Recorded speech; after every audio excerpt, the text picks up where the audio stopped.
ফাঁকা প্লটে ঝোপঝাড়, জমা জল, মশা পোকা মাকড়ের উপদ্রবে অতিষ্ঠ বেঙ্গল অম্বুজার বাসিন্দারা। দুর্গাপুরের 22 নম্বর ওয়ার্ডের সিটি সেন্টার সংলগ্ন বেঙ্গল অম্বুজা এলাকা একসময় পরিকল্পিত টাউনশিপ হিসেবে গড়ে উঠেছিল এই এলাকা, কিন্তু বর্তমানে বেশ কিছু ফাঁকা প্লট দীর্ঘদিন ধরে অব্যবহৃত অবস্থায় পড়ে থাকায় তৈরি হয়েছে নতুন সমস্যা। প্রায় 222 একর জমিতে 2001 সালে বেঙ্গল অম্বুজা টাউনশিপ গড়ে ওঠে। পরবর্তীতে সেখানে একাধিক বাড়ি ও আবাসন তৈরি হলেও এখনো বেশ কিছু প্লট ফাঁকা পড়ে রয়েছে। বাসিন্দাদের অভিযোগ, বছরের পর বছর সাফাই ও রক্ষণাবেক্ষণের অভাবে সেই জমিগুলোই এখন ঘন ঝোপঝাড়ে পরিণত হয়েছে। বর্ষা শুরু হতেই পরিস্থিতি আরো উদ্বেগজনক হয়ে উঠেছে। বেশ কিছু জায়গায় জমে রয়েছে জল, আর সেই জমা জলেই মশার বংশবৃদ্ধি বাড়ছে বলে অভিযোগ স্থানীয়দের। ফলে মশা মাছের পাশাপাশি বাড়ছে বিভিন্ন পোকামাকড়ের উপদ্রব। ঝোপঝাড়ের কারণে সাপ, বিচ্ছু এবং ইঁদুরের আনাগোনাও বেড়েছে বলে দাবি বাসিন্দাদের। তাদের অভিযোগ, বাড়ির আশেপাশে এই ধরনের পরিস্থিতি তৈরি হওয়ায় আতঙ্কে দিন কাটাতে হচ্ছে।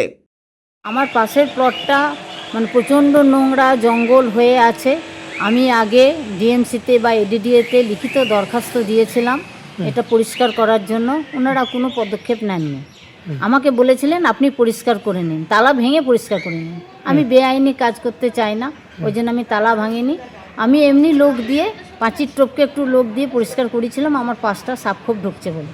তখন উনি বলেছিলেন আমাকে যে আপনি আমার জায়গা দখল করছেন, এই সমস্ত যার প্লট ওনাদের আর কি আপত্তি, আমাদের পরিষ্কার করার জন্য আপত্তি এই প্লটটা।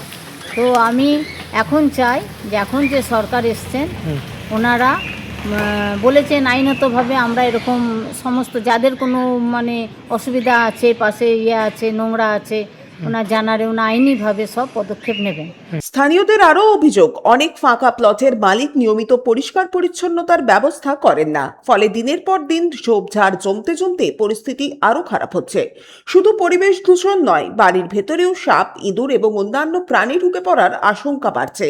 বাসিন্দাদের দাবি, ব্যক্তিগত মালিকাধীন জমি হলেও তার রক্ষণাবেক্ষণের বিষয়টি নিশ্চিত করতে পৌরসভার তরফে প্রয়োজনীয় পদক্ষেপ করা হোক।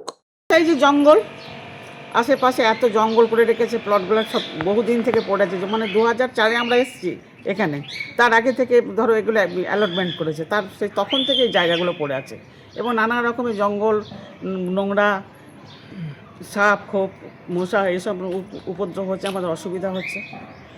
তো যারা প্লটের মালিক তারা কি এসে পরিষ্কার করে না? না, কেউ করে না, ওইভাবেই পড়ে আছে। হ্যাঁ, ওইভাবেই পড়ে আছে, খালি ঘিরে তালা গেটে বন্ধ করে রেখে দিয়েছে। মালিক কে? মালিককে তো জানি না, তবে হ্যাঁ মালিককে জানি না। আচ্ছা, তবে যার জায়গা সে নিশ্চয়ই জানে যে আমার জায়গা পড়ে আছে জঙ্গল হয়ে। কি চাইছেন কি এখন? আমরা চাইছি এই জায়গাটা পরিষ্কার হোক, কিংবা নিজে বাড়ি করে থাক, যাই কিছু একটা করুক, পরিষ্কার রাখুক, এটাই হচ্ছে কথা। এদিন দুর্গাপুর নগর নিগমে এ বিষয়ে উল্লেখ করে একটি লিখিত অভিযোগ জানানো হয় এবং এই সবের পাশাপাশি পূর্বতন তৃণমূল সরকারের আমলে বহুবার প্রশাসনিক মহলে জানানোর পরেও যে কোনো কাজ হয়নি, সেই ক্ষোভ প্রকাশ করেন ওই এলাকারই বাসিন্দা সুচিস্মিতা পাণ্ডে। এবার এই অস্বস্তিকর পরিবেশ কতদিন সহ্য করবো? আমি এর আগে মাস পিটিশনও জমা দিয়েছিলাম ডিএমসিতে, কিন্তু কোনো কাজ হয়নি। কবি দত্তজি তখন এডিডিএর ইয়েতে ছিলেন, ইনি অনিন্দিতাদি বলেছিলেন যে কবি দত্তদাকে বলতে। আমি ওখানে গিয়েও বলেছিলাম, উনি আমাকে বলেছিলেন এক কাজ করুন, লকটা ভেঙে দিন, ভেঙে ভেতরের কাজ করে নিন, যা করার, পুলিশ কিছু করতে পারবে না। কিন্তু আমি তো একজন সাধারণ ব্যক্তি হিসেবে, একজন সিটিজেন হয়ে কারোর লক ভেঙে দিয়ে বেআইনি কাজ করতে পারি না। আমি অপেক্ষা করেছি, দিনের পর দিন বলেছি, আরও অনেকবার পেপার জমা দিয়েছি, লিখিত অভিযোগ জমা দিয়েছি, কোনো কাজ হয়নি। দুদিন আগে দিদিভাই, আমাদের অগ্নিমিত্রা পাল দিদিভাই যখন বলেন যে এরকম প্লট ফেলে রাখা যাবেন না, আপনারা ফটো তুলে পাঠান, আমরা তখন সবাই মিলে আবার ডিসাইড করি যে আরেকবার আমরা চেষ্টা করে দেখতেই পারি। তো সেই হিসেবে আমরা আবার চিঠি লিখে এনাকে এখানে জমা দিলাম। ভিডিও আপনারা দেখেইছেন কি অবস্থা, কত বড় বড় গাছ, থাকা যাচ্ছে না, বাইরে দাঁড়ালে মশা কামড়ে একেবারে শেষ করে দিচ্ছে। তো ওরকম জায়গায় যদি এরকম পরিবেশ থাকে, তাহলে কি আমরা কিসের জন্য এত ট্যাক্স দিই? এত ট্যাক্স দিয়ে রাখছি, সামান্য পরিষ্কার পরিচ্ছন্ন জায়গাও পাবো না, এটাই কি আমাদের পাও না? এই কারণেই ডিএমসিতে আসা। দুর্গাপুর পশ্চিমের বিজেপি বিধায়ক লক্ষণচন্দ্র ঘড়ুই বলেন, এইভাবে জমি কেন পড়ে আছে আমরা নগর নিগমকে দেখার জন্য বলছি। সাধারণ মানুষের যাতে কোনো সমস্যা না হয় সেই জন্য রাজ্যের মন্ত্রী ইতিমধ্যেই পদক্ষেপ গ্রহণ করতে বলেছে। যদি কারোর ব্যক্তিগত জমি পড়ে থাকে তাহলে ঝোপঝাড় কেন হয়ে আছে সেই নিয়েও তদন্ত করার জন্য নগর নিগমের আধিকারিকদের বলছি। সঠিক কথা মাননীয় মন্ত্রী বলেছেন। শুধু আমি বলছি বেঙ্গল অম্বুজা নয়, বেনাচিটি কালকে ভদ্রলোক এসেছিলেন, মিষ্টি দোকানের পাশে 10 কাঠা জায়গা নিয়ে পড়ে আছে, পুরো জঙ্গল, সাপ বেরোচ্ছে ওখান থেকে।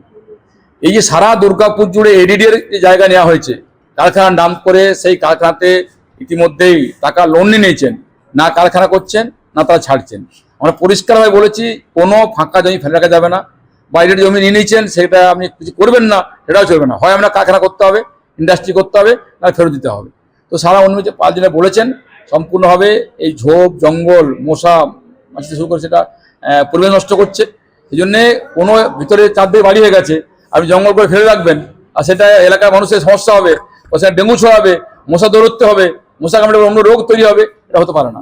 যে কথা বলেছে ঠিক করেছেন, আমরাও এটা নিয়ে আলোচনা করছি, এটা সমাধান করার চেষ্টা করছি। এলাকাবাসীর দাবি শুধু অভিযোগ গ্রহণ করলেই হবে না, দ্রুত মাঠে নেমে ফাঁকা প্লটগুলির আগাছা পরিষ্কার, জমা জল নিষ্কাশন এবং মশা নিয়ন্ত্রণে ব্যবস্থা নিতে হবে।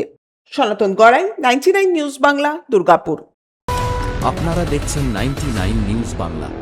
বদলাবো আমরা।